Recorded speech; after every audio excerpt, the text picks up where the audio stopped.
Salut YouTube, alors aujourd'hui on va faire une petite vidéo sur le diagramme de classe. Alors je revois mon organisation au niveau des vidéos entre Twitch et YouTube pour avoir des vidéos quand même sur un sujet précis à chaque fois, court. Je vais essayer de ne pas dépasser les 20 minutes, ce qui va être peut-être compliqué parfois. En tout cas, on va essayer de faire ça très vite et très simple. Simple, pas simpliste, mais simple. Donc, un diagramme de classe, qu'est-ce que c'est? Un diagramme de classe, c'est donc constitué de classes qui sont reliées entre elles.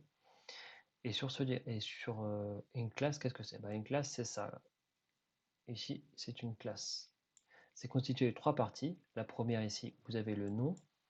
Ici, vous avez les attributs. Et ici, vous avez les méthodes.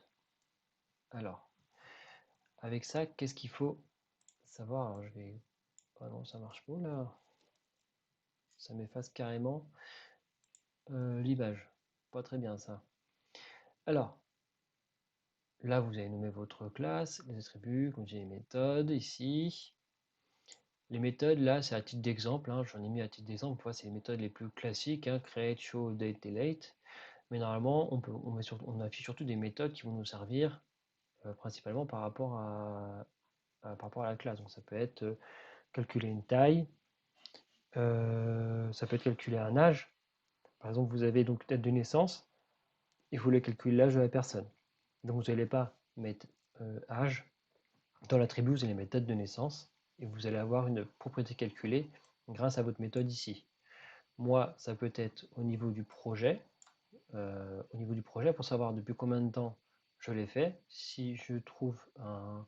Alors, de toute façon, il y a created_at qui est toujours mis dans la base de données. Si je récupère cette donnée, je peux calculer. Voilà, ça fait combien de temps que je l'ai posté, par exemple. J'ai posté il y a 3 ans, 5 ans, etc. Voilà. Donc on parle de données calculées dans ce sens-là, à ce niveau.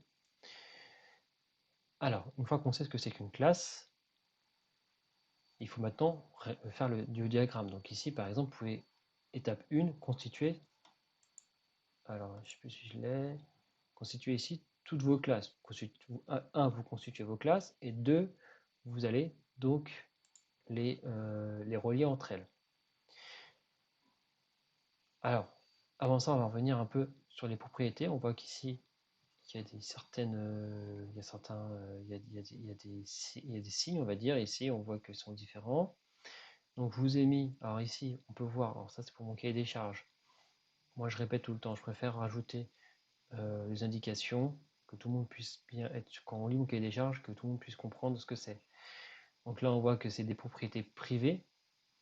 Là, on voit que donc les propriétés sont privées, et donc aussi les méthodes sont privées, c'est-à-dire qu'elles peuvent être utilisées uniquement à l'intérieur de la classe. On ne peut pas l'utiliser dans d'autres classes. Donc si par exemple on met un héritage de user sur role, on ne pourra jamais récupérer, alors là, c'est puissant, on ne pourra jamais récupérer les propriétés last name ou first name. Voilà. Vous avez, et donc, on parle d'héritage. Comment ça se formalise? Et ben, là, on voit bien ici sur la classe main class, vous avez cette notion d'héritage ici, avec cette flèche, avec le bout plein. Qu'est-ce que ça veut dire? Ça veut dire que la classe project et la classe organization vont hériter de toutes les propriétés et de toutes les méthodes de la classe main class ici, qui est donc ici en abstract. Je l'ai mis en abstract parce que l'abstract ou la classe abstraite en français va en gros interdit l'instanciation de cette classe. On sait que si on instancie une classe, on a un objet. Donc on ne pourra jamais avoir d'objet de main class. Pour avoir un objet de main class, en fait, il faut avoir un objet de project ou avoir un objet d'organisation. Et les données, on voit qu'ici on aura, alors ça, c'est un programmation orientée objet, donc on n'ira pas plus loin, mais en gros, chaque objet sera, ça sera en ligne de propriété, ce sera les mêmes, mais en fait, finalement, chaque objet sera unique parce que on aura l'objet organization en termes et objet project sont finalement pris depuis la même classe, hein, finalement c'est depuis la même classe, enfin c'est une méthode de la classe, title, description, picture, mais vous avez pas les mêmes données à chaque fois. Donc un objet est unique. Ça, il faut le savoir. Voilà, on va s'arrêter sur la programmation objet-objet. Je vous ai trouvé un cours plutôt intéressant.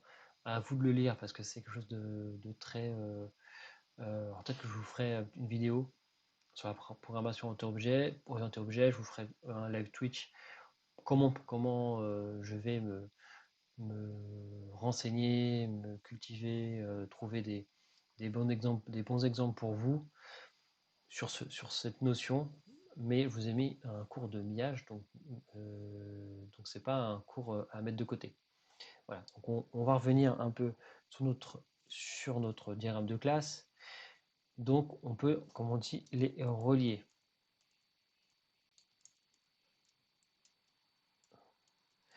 Alors, on va effacer tout ça. Voilà. Donc ici, on voit qu'on a l'héritage. J'ai expliqué comment on formalisait l'héritage. On voit qu'on a des traits, on voit qu'on a des cardinalités. Qu'est-ce que c'est que ça? Hop. Ici et ici.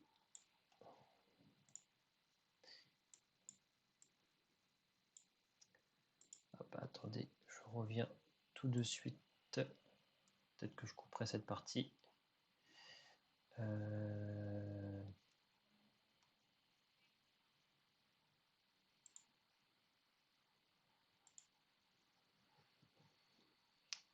Alors attendez, je couperai la partie.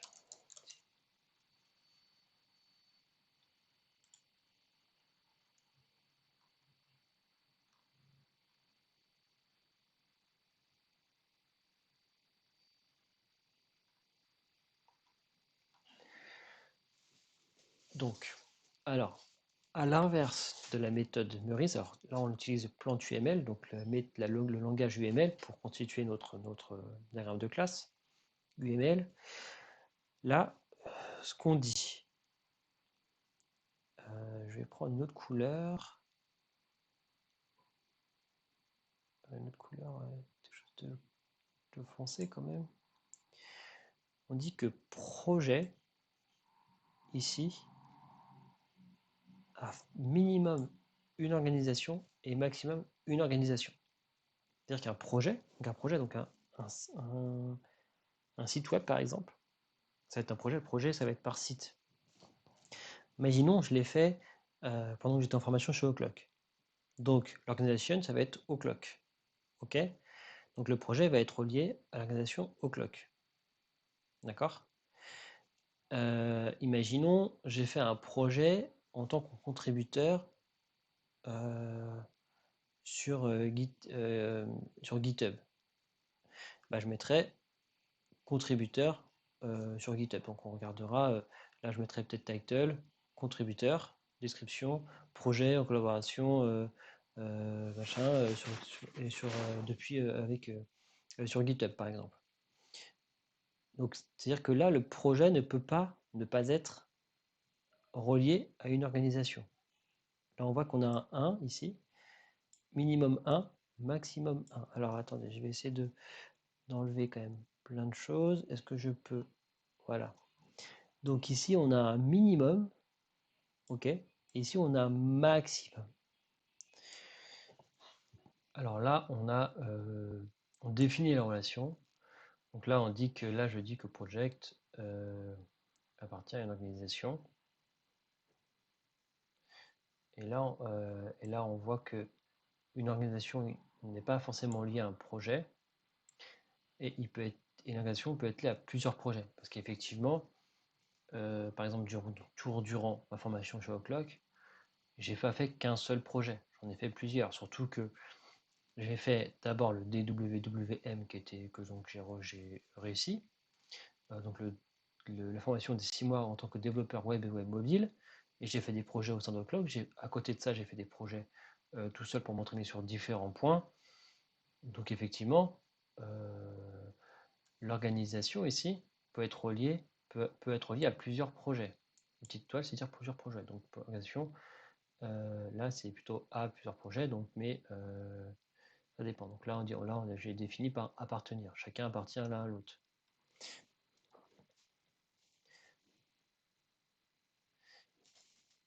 Un autre exemple, on va prendre un autre exemple.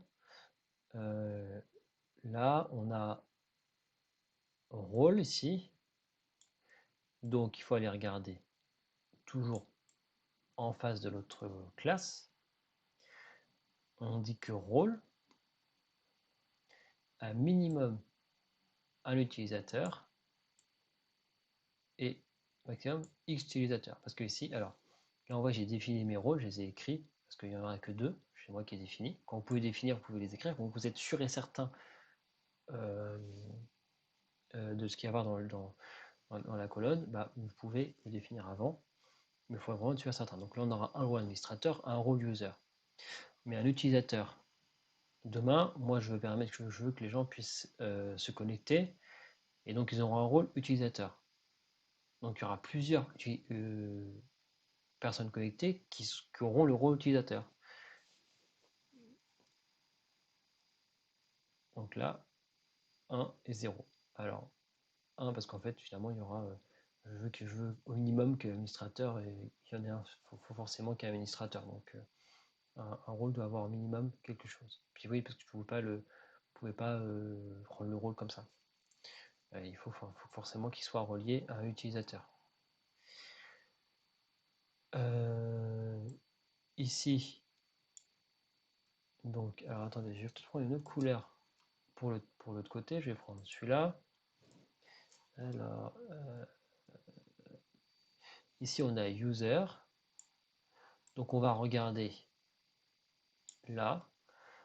L'utilisateur a minimum, donc à sa création, doit avoir minimum un rôle et maximum un rôle. Il ne peut pas être administrateur et utilisateur. Parce qu'en général, l'administrateur est au-dessus de l'utilisateur et donc aura les mêmes, enfin, pas forcément, mais normalement, enfin, en général, a les mêmes droits. On verra que en termes de sécurité, on peut faire autrement, c'est pas l'objet de la vidéo. Enfin, on peut faire autrement. L'administrateur n'a pas forcément les mêmes droits qu'un utilisateur. Enfin, tous les droits qu'un utilisateur. Donc ça, c'est une autre vidéo. On va pas s'éparpiller. Et donc ça, c'est-à-dire que cette relation, cette relation, finalement, alors je vais prendre un espèce de vert un peu moche. On va prendre celui-là alors. Voilà. En gros, cette relation ici, alors on le verra surtout dans le diagramme d'association, dans l'entité association, il y a une relation 1, n, one to many. On prend le plus grand de l'un et le plus grand de l'autre. Donc le one il va aller là, hein, parce que finalement on voit que le plus petit est toujours à gauche, oui, le plus grand à droite, et là il va aller ici. Voilà, donc on détermine notre relation entre nos diagrammes de classe. Alors, moi j'ai un peu de mal avec ça, je vois pas l'intérêt de déterminer les relations à ce niveau quand on sait qu'on va faire un diagramme d'association. Ou sinon, on passe pas directement par un diagramme d'association parce que on a aussi ces notions d'héritage qu'on va pas mettre dans le diagramme d'association parce que le diagramme d'association, c'est la base de données finalement, c'est les entités en base de données. Pour moi, ça, c'est la partie de nos classes que vous retrouvez en programmation orientée-objet. Et après, vous avez le diagramme d'association qui va être les entités et les relations entre les entités. Donc on pourrait, enfin moi je l'ai mis parce que c'est comme ça qu'on le voit un peu partout, mais à force de voir, de faire, etc., je me dis pourquoi faire une redondance finalement? Parce qu'on parle toujours de ne pas faire de redondance dans les bases de données, donc en fonction des données EOS Place, si on voit qu'on a la même donnée dans deux entités, dans deux classes différentes, d'en avoir qu'une seule, peut-être en faisant une nouvelle classe qui va une nouvelle entité ou une nouvelle classe qui va faire un héritage, ou partager, ou faire des relations avec d'autres classes. Donc je me dis, on verra ça dans de prochaines vidéos, dans le diagramme de relations, qu'on va retrouver ces relations.